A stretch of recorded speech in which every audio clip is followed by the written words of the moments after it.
हाँ जी दोस्तों, स्वागत है स्टडी IQ PCS में। तो फिर एक बार क्लाइमेटोलॉजी की सीरीज को हम कंटिन्यू कर रहे हैं। ये थर्ड वीडियो रहेगी क्लाइमेटोलॉजी पे और आज एक बहुत ही प्यारा टॉपिक हम डिस्कस करने वाले हैं, दैट इज एटमॉस्फेरिक प्रेशर। किसके बारे में? Atmospheric pressure. तो मुझे बताइए कि मैंने आपको एटमॉस्फेयर की डेफिनेशन क्या बताई थी। मैंने बोला था एटमॉस्फेयर बेसिकली क्या है? एयर है, राइट? और एयर क्या है? Mixture of gases. इस एयर में गैसेस के अलावा हमने क्या पढ़ा था कि और हमें क्या मिलता है? डस्ट पार्टिकल्स मिलते हैं, सॉल्ट पार्टिकल्स मिलते हैं, है ना, वॉल्केनिक ऐश मिलती है, राइट, सूट मिलता है। इसके अलावा जो एक गैसेस फॉर्म जिसको हम अलग से पढ़ते हैं, क्यों? क्योंकि उसको अलग से पढ़ना इसलिए इंपॉर्टेंट क्योंकि उसकी बहुत सिग्निफिकेंस है। उसको हम बोलते हैं वाटर वेपर। तो ये सबसे हमारी एयर क्या है? मिलके कंपोज हुई है। अब मुझे एक बात बताएं, जैसे कि हमने पहले भी डिस्कस किया कि अगर ये एटमॉस्फेयर जो है ये हमारी धरती के साथ कैसे अटैच्ड है, क्योंकि इसको धरती की ग्रेविटी क्या करती है? अपने तरफ खींचती है, इजंट इट? है ना। आप एक बात समझिएगा, मेरा हाथ है, इस हाथ को आप अर्थ सरफेस समझ लें और इस अर्थ सरफेस के अंदर क्या है? ग्रेविटी है। हमें पता है अर्थ के अंदर ग्रेविटी है। अब ये पेन जो है, आप इसको कंसीडर करें कि ये पेन एयर है। तो मुझे बताएं, the movement I will take my hand away from this pen, तो क्या होगा भाई? पेन नीचे की तरफ जाएगा। क्यों? क्योंकि इसको मेरे हाथ ने, मतलब ग्रेविटी ने अपनी तरफ खींचा। अब जब ये पेन ये नीचे की तरफ जा रहा है तो ये किसके ऊपर गिर रहा है? सरफेस के ऊपर, राइट। जब ये सरफेस के ऊपर गिर रहा है तो कोई दबाव डालेगा। उसी दबाव को, उसी प्रेशर को हम क्या बोलेंगे बच्चा? Atmospheric pressure. क्या बोलेंगे? Atmospheric pressure. आपको ये बात क्लियर हुई? क्या बोल रहा हूं मैं, क्या समझा रहा हूं? अगेन, ठीक है ना, कि आप कंसीडर करिए ये जो पेन है दिस इज एयर, राइट, और ये अर्थ सरफेस है। ये पेन इसके साथ अटैच कैसे है? ये एस्केप क्यों नहीं कर रहा?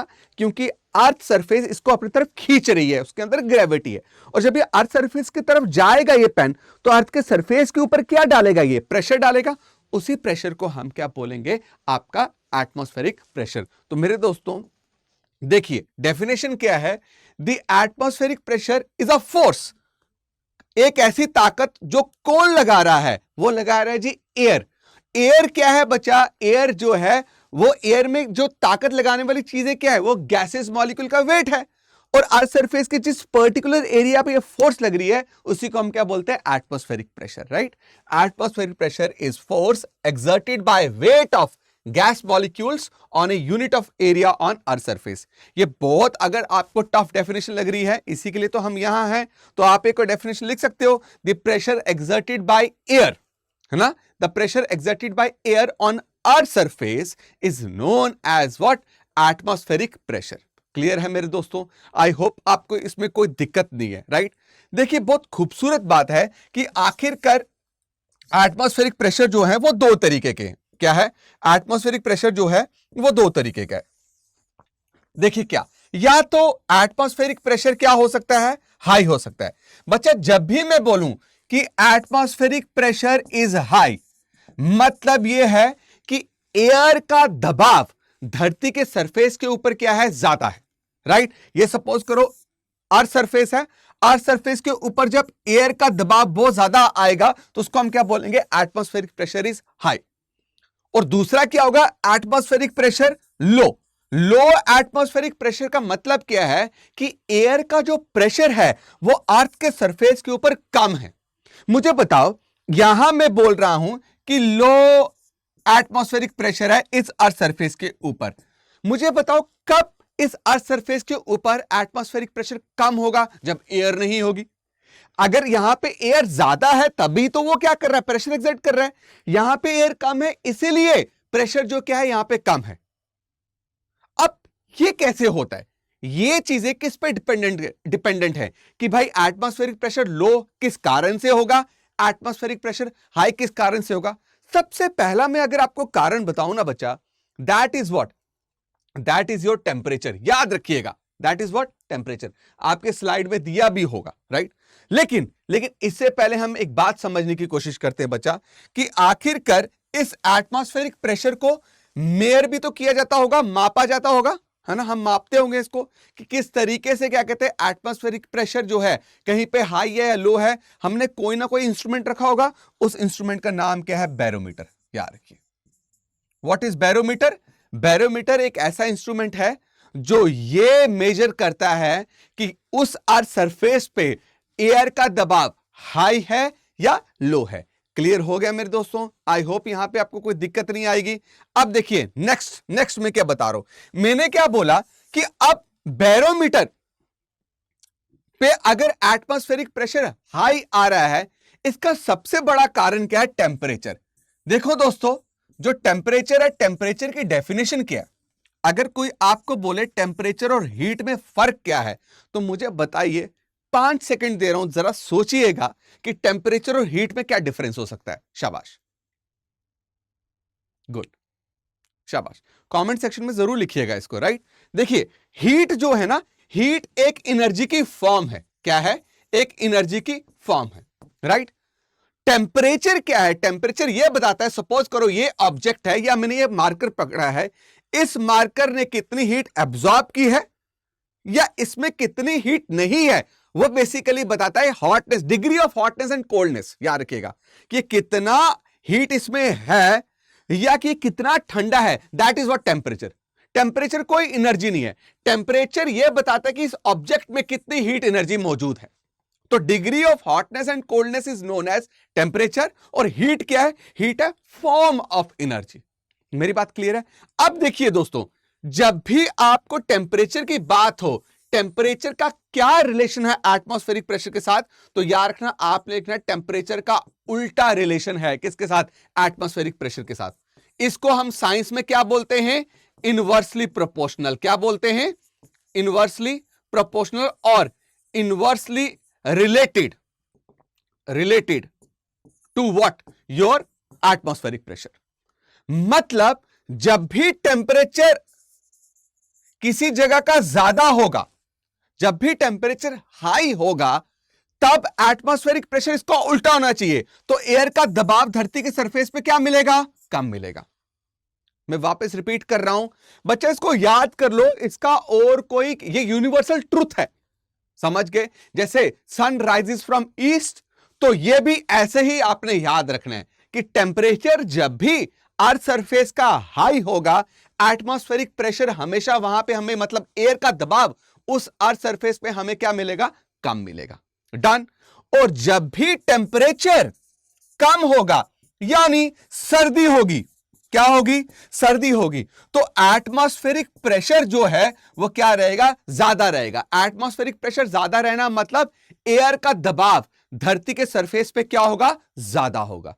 I hope you got it. यहां पे कोई दिक्कत नहीं है बच्चा। वापस मैं बोल रहा हूं और आपको इमेजिन करना है। डन। वापस मैं बोलूंगा, आपको इमेजिन करना है। मुझे एक बात बताएं, अगेन आई एम रिपीटिंग, जब भी टेम्परेचर ज्यादा होगा, मतलब आप सपोज करिए ये फोन है, राइट? इस फोन का जो सरफेस है, इसका टेम्परेचर ज्यादा है, तो इसके कांटेक्ट में जो एयर आएगी ना, उसका टेम्परेचर भी बढ़ेगा। मतलब एयर का टेम्परेचर बढ़ा तो एयर क्या हो गई? वार्म हो गई। क्या हो गई? वार्म हो गई। याद रखिएगा, वार्म एयर जो है वो हमेशा राइज करती है। It always rises and expands. अगर थोड़ा सा शक है, सर्दियां तो चल पड़ी हैं, है ना? सर्दियों में जब आप पानी क्या करेंगे, अपनी गैस के ऊपर, है ना, एक यूटेंसिल में डाल के बॉईल करेंगे, या आप खाना बना रहे होंगे, तो आप देखते हैं वहां से आपको स्टीम निकलती हुई, राइट? है ना? वो स्टीम हमेशा अपवर्ड जाती है, वो स्टीम कभी नीचे नहीं आती, राइट? वो स्टीम कब अपवर्ड जा रही है? जब वो क्या हो गई? उसको टेम्परेचर बहुत बढ़ गया। तो याद रखिएगा, जब भी अगर ये अर्थ सरफेस क्या हो गई? वार्म हो गई, तो इसके कांटेक्ट में जो भी एयर आएगी वो भी वार्म होगी। और वार्म एयर हमेशा क्या करती है? अपवर्ड जाती है, ऊपर जाती है। अब मुझे एक बात बताओ बच्चा, जब वार्म एयर ऊपर चली गई तो क्या नीचे कोई एयर है? देयर इज नो एयर, है ना? नो एयर और very less air, very less air. मैंने क्या बोला कि जब अर्थ सरफेस पे एयर ही नहीं है। एयर क्यों नहीं है? क्योंकि अर्थ सरफेस बहुत गर्म थी, उसके कांटेक्ट में जो एयर है वो राइज कर गई, है ना? जब एयर ही नहीं है तो मुझे बताओ, एयर का दबाव ज्यादा होना चाहिए, है ना, हाई होना चाहिए कि लो होना चाहिए? आंसर क्या है बच्चा? लो। You got it? समझ गए? आप देखिए, जब हमें गर्मी लगती है, राइट, जब गर्मियों के मौसम में आते हैं, क्या आपने आप गर्मी के मौसम में ऐसे खड़े होते हैं? कभी हम अपनी बॉडी को ऐसे कभी हम क्या करते हैं, सिकोड़ते हैं? नहीं। कॉन्ट्रैक्ट करते हैं? नहीं करते। ऐसे कब करते हैं हम अपनी बॉडी को, या ऐसे कब अपनी बॉडी को करते हैं? जब सर्दियां आती हैं, जब हमारी बॉडी जो बहुत ठंडी होती है। गर्मियों में हम हमेशा अपनी बॉडी को क्या करते हैं, एक्सपैंड करके रखते हैं। सोएंगे भी तो भाई सब ऐसे, कभी बहुत गर्मी लगे तो हम ऐसे करते हैं भाई, ताकि ज्यादा से ज्यादा क्या हो, हीट रिलीज हो।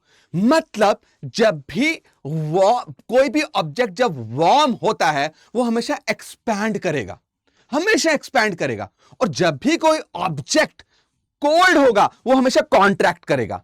तो कभी आपने देखा होगा जो भी फ्लाईओवर्स होते हैं, राइट, जो भी फ्लाईओवर्स बनाते हैं तो उसमें देखिएगा आप, कंटिन्यूटी पे रोड नहीं होती, ब्लॉक सेट करते हैं। पिलर के ऊपर हमेशा ब्लॉक रखा होता है और हर एक ब्लॉक के बीच में गैप होता है।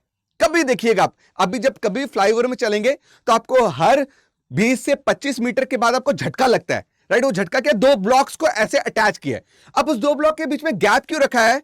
क्योंकि जब गर्मियां आती हैं तो वो जो ब्लॉक क्या करेगा, गर्म होने की वजह से वो एक्सपैंड करेगा, और जब सर्दियां होंगी तो वो ब्लॉक क्या करेगा, कॉन्ट्रैक्ट करेगा। अब सोचिए अगर मैं एक ब्रिज बना रहा हूं और उस ब्रिज में मैंने क्या कर दिया, कोई भी गैप नहीं रखा, तो वो जब गर्मियों में एक्सपैंड करेगा तो उसको गैप ना मिलने की वजह से ब्रिज या फ्लाईओवर क्या कर जाएगा, कोलैप्स कर जाएगा। यही कारण है कि हम कभी भी एक स्लैब पूरी तरीके से अपने फ्लाईओवर पे नहीं डालते। You got it? रीजन क्या है उसके पीछे? ये कि जब भी टेंपरेचर किसी ऑब्जेक्ट का हाई होता है, इट राइजेस, इट एक्सपैंड्स। तो वही किया वार्म एयर ने। वार्म एयर जब वेरी वार्म अर्थ सरफेस के कांटेक्ट में आई, वो क्या होगी, गर्म होने के साथ वो राइज करगी, नीचे कोई एयर ना होने की वजह से वहां पे प्रेशर क्या हो गया, लो हो गया। तो ये बात आपको पल्ले बांध लेनी है कि जब भी टेंपरेचर हाई है उस रीजन में एटमॉस्फेरिक प्रेशर हमेशा क्या मिलेगा, लो मिलेगा। दोस्तों मतलब जून जुलाई अगस्त के टाइम पे जरा नजर मारिएगा, इमेजिन कीजिएगा दिल्ली में गर्मी चलती है कि सर्दी चलती है? मुझे बताएं, जून जुलाई अगस्त के टाइम पे दिल्ली में गर्मी होती है कि सर्दी होती है? गर्मी होती है। अगर गर्मी है तो दिल्ली का जो सरफेस है, अर्थ सरफेस, वो गर्म होगा, उसके कांटेक्ट में जो एयर आएगी वो भी गर्म होगी, और वार्म एयर ऑलवेज राइजेस। तो अब आप कभी ज्योग्राफी में कोई एनसीईआरटी उठाएं और जब आप क्लाइमेट का टॉपिक पढ़ेंगे ना, तो उधर लिखा होता है क्लाइमेट के टॉपिक पे that during summer season there is a low pressure. ठीक है, क्या लिखा होता है? During summer season there is a low pressure over India. Low pressure का मतलब क्या है? एयर का दबाव कम है। कहां पे? इंडिया में। किस टाइम पे? समर सीजन में। क्यों? क्योंकि अर्थ सरफेस क्या है जी, वार्म है। मेरी बात क्लियर है? वहीं पे मुझे बताओ, अभी सर्दियां चल रही हैं, शायद कोई बिहार से इस वीडियो को देख रहा होगा, कोई आपका यूपी से इस वीडियो को देख रहा होगा, कोई पंजाब से, हरियाणा से, जीएंडके से। अभी आप मुझे बताओ, सर्दियों का मौसम आ गया है, तो अर्थ सरफेस गर्म होनी चाहिए कि ठंडी होनी चाहिए? ऑब्वियसली अर्थ सरफेस क्या होनी चाहिए दोस्तों? ठंडी होनी चाहिए। अब उस अर्थ सरफेस के कांटेक्ट में जो भी एयर आएगी, तो मेरे दोस्तों बताओ, वो एयर गर्म होगी कि ठंडी होगी? सपोज करो ये है अर्थ सरफेस, राइट, चल रहा है आपका कोल्ड सीजन, डन। और ये सारे रीजन कौन से हैं आपके? Delhi, UP, Bihar, J&K, Punjab, Haryana, right. यहां पे अभी ठंड चल रही है ना, और ठंड बढ़ती जाएगी, आप देखिएगा। तो अर्थ सरफेस और ठंडी होती जाएगी। इसके कांटेक्ट में कोई भी एयर जो इसके ऊपर पड़ी हुई है वो आएगी, तो वो भी क्या होगी? कोल्ड होगी। कोल्ड एयर क्या करती है? उसकी कोल्ड एयर की हमेशा क्या होगी आपकी भाई? वो कॉन्ट्रैक्ट करेगी। क्या करेगी? कॉन्ट्रैक्ट। कॉन्ट्रैक्ट मतलब सिकुड़ना, वो एक दूसरे के पास आएगी। आप कभी देखिए, हम सर्दियों में अपनी बॉडी को ऐसे रखते हैं जब बहुत ज्यादा ठंड होगी, राइट, हम अपनी बॉडी को कॉन्ट्रैक्ट करने की कोशिश करते हैं ताकि कम से कम हीट रिलीज हो। वैसे ही एयर भी यही करती है। जब उसका टेंपरेचर आप कम करोगे तो एयर मॉलिक्यूल्स क्या करना स्टार्ट होंगे? एक दूसरे के पास आना स्टार्ट होंगे। अब जब एयर मॉलिक्यूल्स एक दूसरे के पास आ रहे, सपोज करो ये एयर है मेरे दो हाथों के बीच में, जब ये पास आ रहे हैं तो मुझे बताओ, डेंसिटी बढ़ रही है एयर की, कम हो रही है? बढ़ रही है। जब उसकी डेंसिटी बढ़ेगी तो भाई साहब it will exert more pressure on earth surface, है ना। और ये ज्यादा प्रेशर एक्सर्ट करने की वजह से यहां हम क्या बोलते हैं कि एयर का दबाव क्या है? हाई है। बच्चा अब आप कोई पढ़िएगा, क्लाइमेट का टॉपिक है ना, तो क्लाइमेट का टॉपिक में उधर आएगा टेम्परेचर। हमारा जो क्लाइमेट ऑफ इंडिया है वो 4 सीजन्स बताता है कि 4 सीजन्स है, एक समर है, एक विंटर सीजन। विंटर सीजन में देखिएगा लिखा होता है during winter season there is high pressure, there is high pressure over what, your north western part of India. अगर मैं north western part of India की बात करूं तो मैं आपको बताता हूं north western part of India क्या है। तो ये हम जरा एक इंडिया की डायग्राम बना लेते हैं, है ना, मैप ड्रॉ कर रहे हैं।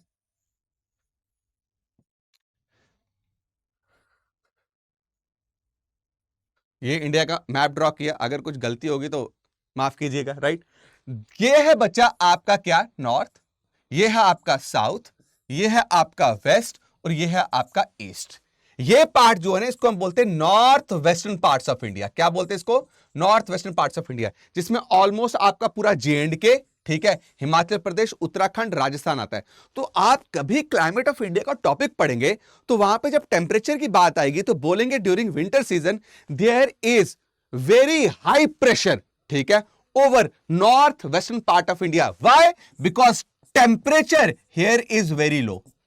अब टेम्परेचर कम होगा तो अर्थ सरफेस का टेम्परेचर भी कम होगा, उसके कांटेक्ट में जो एयर आएगी वो भी क्या होगी, ठंडी होगी। और कोल्ड एयर हमेशा क्या करती है, कॉन्ट्रैक्ट करती है, उसकी डेंसिटी बढ़ती है और वो हमेशा नीचे की तरफ क्या होगी, गिरेगी और प्रेशर ज्यादा एक्सर्ट करेगी। इसके एक एग्जांपल मैं आपको बताऊं, अगर ज्यादा दिक्कत आ रही है मुझे एक बात बताना, कमरे का जब हम एसी लगाते हैं, राइट, किसी रूम में हमने एसी लगाया गर्मी के टाइम पे, तो एसी एक हाइट पे लगाते हैं। कभी देखिएगा आप एसी नीचे नहीं लगता, ठीक है, इस रूम में भी एसी हाइट पे लगा हुआ है। अगर मैं हाइट पे लगाने का रीजन क्या है कि जब वहां से आपका ठंडी हवा आएगी तो रूम के एयर को क्या करना स्टार्ट करेगी, ठंडी करना स्टार्ट करेगी। और ठंडी एयर जो है वो हमेशा नीचे की तरफ आती है। तो अगर मैं नीचे क्या कर दूंगा, अपने रूम के नीचे वॉल्स पे बिल्कुल बेस पे एसी लगा दूंगा, तो मेरी यहीं तक बॉडी, इसके नीचे बॉडी क्या होगी, ठंडी, इसके ऊपर बॉडी क्या होगी, गर्म। क्योंकि कोल्ड एयर पूरी की पूरी क्या चली होगी, नीचे डिसेंड करेगी, क्योंकि कोल्ड एयर क्या होती है, भारी होती है। इसलिए हमेशा हम क्या करते हैं, रूम में जो एसी है वो हमेशा टॉप पे लगाते हैं, ताकि वहां से जब कोल्ड एयर नीचे डिसेंड करे तो वो सारे एयर को क्या करे भाई साहब, आपका ठंडा कर दे।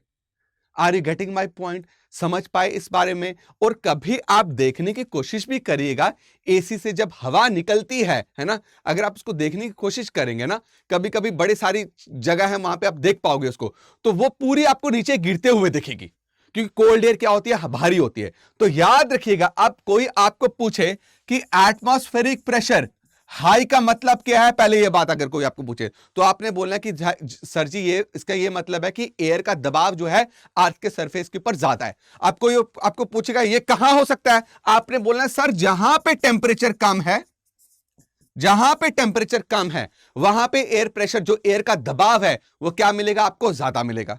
फिर कोई आपको पूछे अच्छा तो मुझे बताओ एटमॉस्फेरिक प्रेशर लो होने का मतलब क्या है, तो आपने बोलना है एटमॉस्फेरिक लो का मतलब है सर कि एयर का जो प्रेशर है कहां, अर्थ के सरफेस पे, वो क्या है जी, कम है।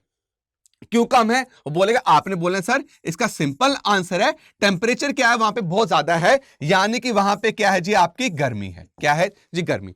और जहां गर्मी ज्यादा होगी वहां पे अर्थ सरफेस गर्म होगा, उसके कांटेक्ट में जो एयर आएगी वो भी गर्म होगी और राइज कर जाएगी नीचे। कोई एयर ना होने की वजह से जो प्रेशर होगा एटमॉस्फेयर का या एयर का वो क्या होगा, कम होगा। मेरी बात क्लियर है। अब मुझे एक बात बताना, विंड जो है, विंड जो विंड है, व्हाट इज विंड। अगर कोई आपको पूछे what is the difference between wind and air, शाबाश, विंड एंड एयर है ना के बीच में डिफरेंस क्या है, शाबाश, सोचिए जरा कि क्या डिफरेंस होगा विंड और एयर के बीच में, शाबाश, सोचिए थोड़ा थोड़ा सा। सिंपल है, देखिए, एयर इज एवरीवेयर, ठीक है ना, और एयर क्या है जी, आपकी स्टैटिक है, याद रखिएगा, एयर क्या रहती है, स्टैटिक रहती है। एयर इज एवरीवेयर, ये जब मैं अपने हाथ को क्या कर रहा हूं, हिला रहा हूं, राइट, है ना, तो ये जो मुझे फील हो रहा है that is air. When this air starts moving horizontally, मतलब जब एयर ऐसे मूव करना स्टार्ट कर दे, राइट, उसको हम क्या बोलते हैं, wind. Horizontal movement of air is known as wind. जब भी एयर हॉरिजॉन्टली मूव करे उसको हम क्या बोलेंगे? विंड बोलेंगे। अब मुझे बताओ ये विंड चलेगी कब? विंड तब चलेगी जब एटमॉस्फेरिक प्रेशर में क्या देखने को मिलेगा? आपको अंतर देखने को मिलेगा, डिफरेंस देखने को मिलेगा। अगर एक जगह हाई प्रेशर है, दूसरी जगह लो प्रेशर है, मुझे बताओ बच्चा हाई प्रेशर कहां होगा? जहां पे ठंड होगी, ये लिख रहा हूं, ठंड, सर्दी या कोल्ड या विंटर सीजन, ठीक है ना।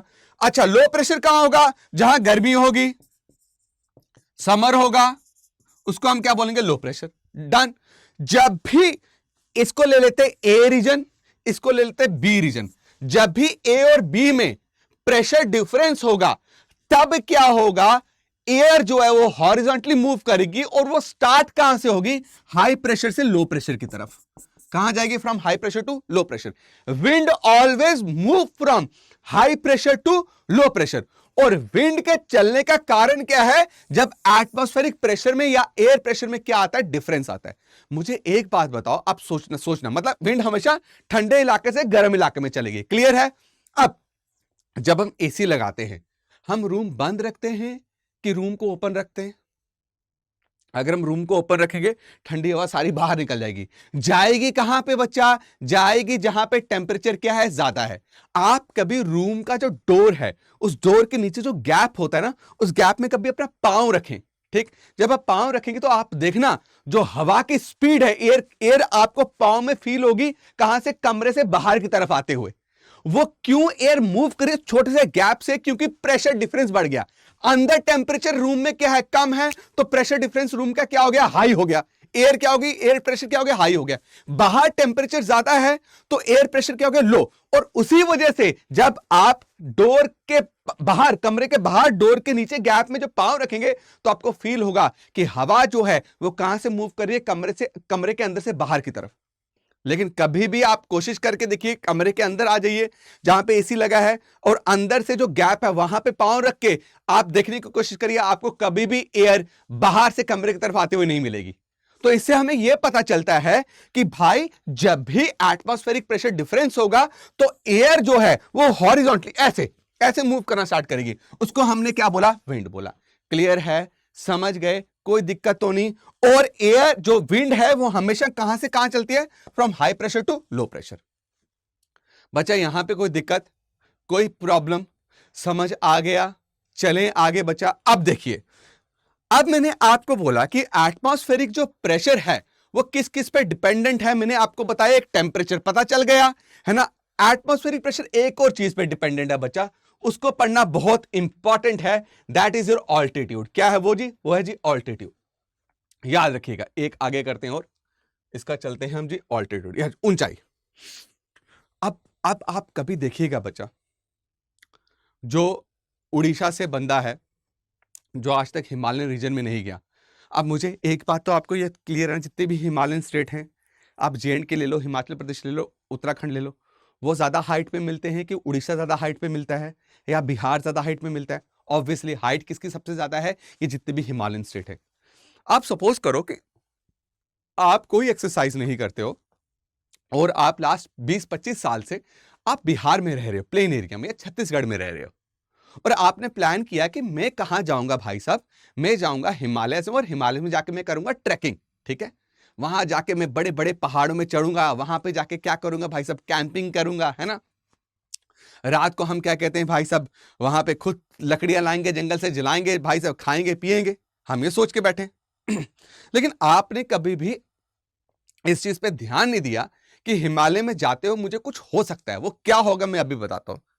जैसे आप हिमालय में जाते हैं, बहुत सारे लोग हैं, जैसे आप सपोज करो हम अमरनाथ की यात्रा जाते हैं ना, बहुत फेमस है कश्मीर में, हमें पता ही है, पहलगाम में, राइट।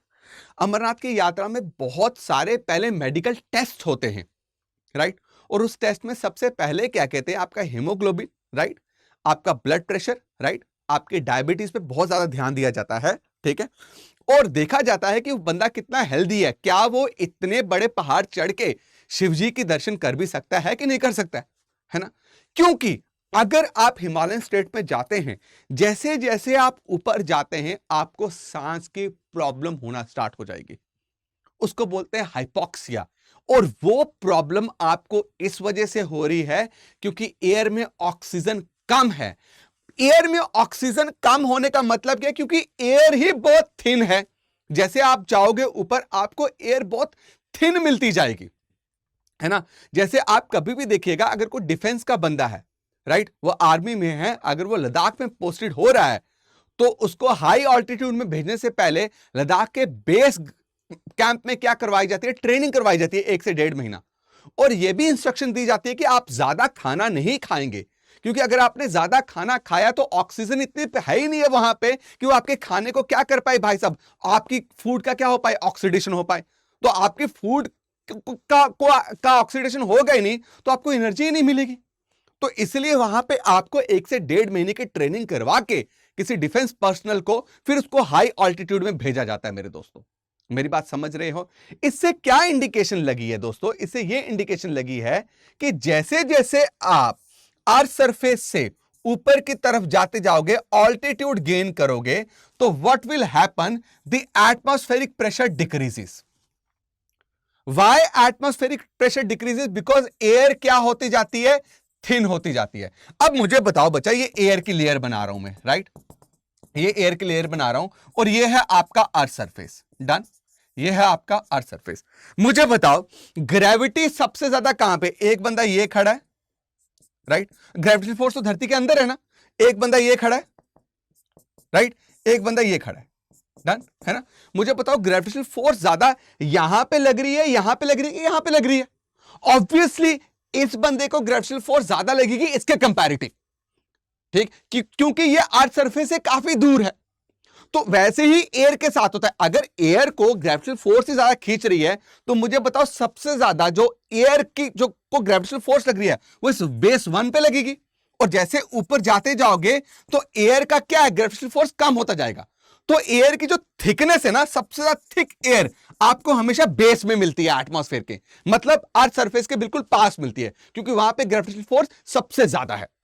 और जैसे जैसे आप ऑल्टीट्यूड गेन करोगे, ग्रेविटेशनल फोर्स कम होने की वजह से एयर भी क्या होती जाएगी? थिन होती जाएगी। मुझे बताओ अगर एयर कम है तो एटमॉस्फेरिक प्रेशर भी क्या होगा बच्चा?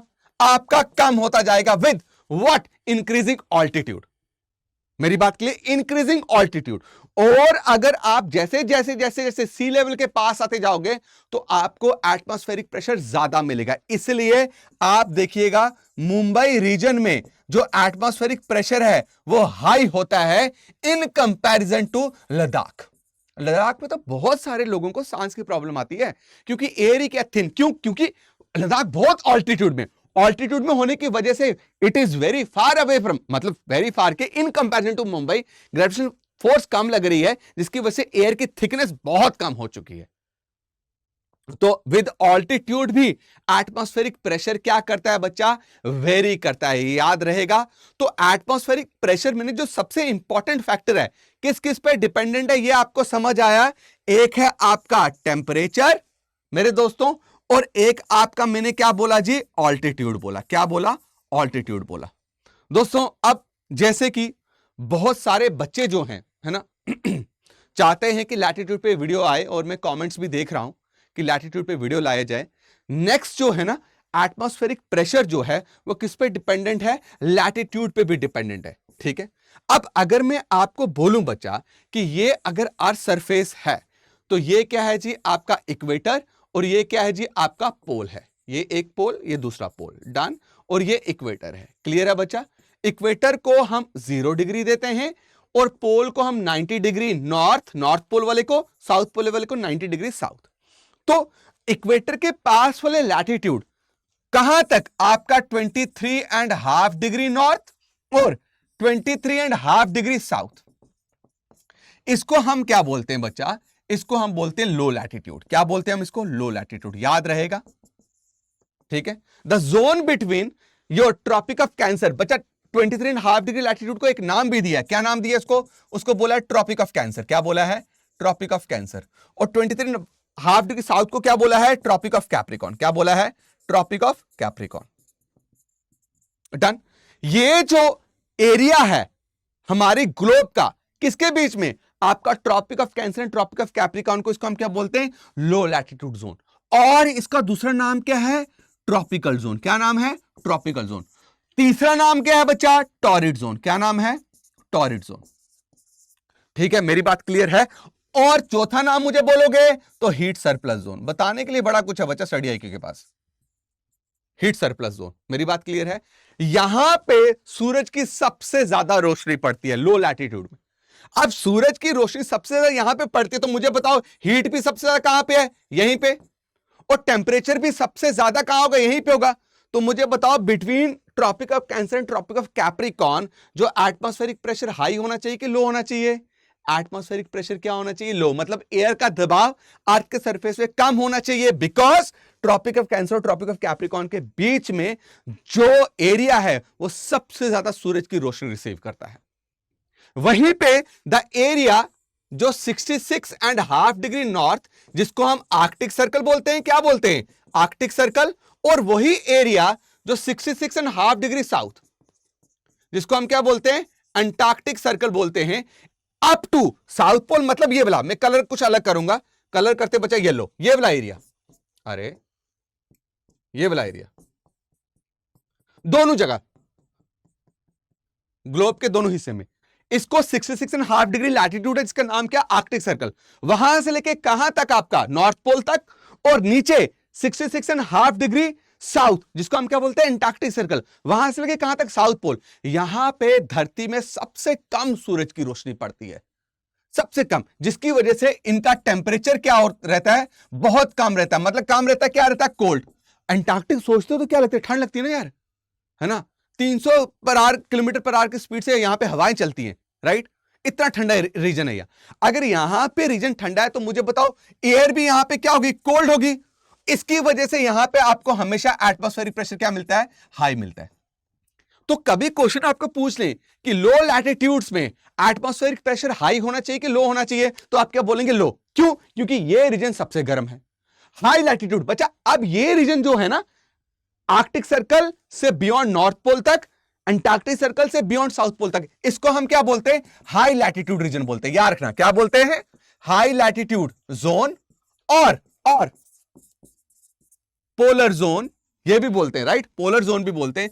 और हीट डेफिसिट जोन, मतलब डेफिसिट मतलब हीट की बहुत कमी है। क्यों कमी है? क्योंकि सूरज की रोशनी बहुत कम पड़ रही है यहां पे, जिसकी वजह से यहां पे टेम्परेचर बहुत कम रहता है और atmospheric pressure is very very high. तो अब मुझे एक बात बताओ, बाय चांस क्वेश्चन, ऐसा क्वेश्चन आया भी है यूपीएससी और स्टेट पीसीएस में, मैं आपको डिस्कस करूंगा, बताऊंगा। ये चीजें बहुत इंपॉर्टेंट है बच्चा, जो मैं आपको बता रहा हूं, ठीक है? तो क्या बोला मैंने? लो लैटिट्यूड क्या हुआ बच्चा? Tropic of Cancer, tropic of Capricorn के बीच वाला एरिया। हाई लैटिट्यूड क्या हुआ? आर्कटिक सर्कल से बियॉन्ड नॉर्थ पोल तक, अंटार्कटिक सर्कल से बियॉन्ड साउथ पोल तक, इसको हम बोलते हैं हाई लैटिट्यूड। यहां पे टेम्परेचर क्या है? बहुत कम। तो यहां पे प्रेशर क्या होना चाहिए? हाई। यहां पे प्रेशर क्या होना चाहिए? लो। तो क्या एटमॉस्फेरिक प्रेशर, अभी हमने क्या क्या चीज सीखी? एटमॉस्फेरिक प्रेशर किस किस पे डिपेंड करता है? टेम्परेचर पे करता है मेरे दोस्तों, बिल्कुल करता है। ऑल्टीट्यूड पे करता है, बिल्कुल करता है। और क्या लैटिट्यूड पे कर रहा है मेरे दोस्तों? बिल्कुल कर रहा है। लेकिन again I am telling you, फिर भी अगर आपको लैटिट्यूड वाली वीडियो में दिक्कत है या लैटिट्यूड समझ नहीं आया, तो प्लीज कमेंट सेक्शन में कमेंट कीजिएगा। ये वीडियो ज्यादा से ज्यादा बच्चों को शेयर करो, बिकॉज मैं गारंटी देके कह सकता हूं कि YouTube में स्टडी आईक्यू के प्लेटफॉर्म के अलावा इतना बढ़िया कंटेंट आपको नहीं मिल पाएगा, है ना? तो इसलिए अपने फ्रेंड्स का ज्यादा से ज्यादा शेयर करो। नेक्स्ट आपका 2024 में बहुत सारे स्टेट में आपके पीएससी के एग्जाम भी होने वाले होंगे और यूपीएससी भी आ रहा है। तो ये आपको एक समझ लीजिए कि आपकी यहां से रिवीजन, ये आपको कोर्स मिलेगा किसके लिए? एडवांस बच्चों के लिए, राइट? और बिगिनर्स के लिए तो ये हाई है। बिगिनर्स इसको जरूर देखें और अपने फ्रेंड्स के साथ जरूर शेयर करें। दोस्तों मैं आपको फिर नेक्स्ट वीडियो में मिलूंगा। Thank you for watching my video. I will see you next video. Thank you so much.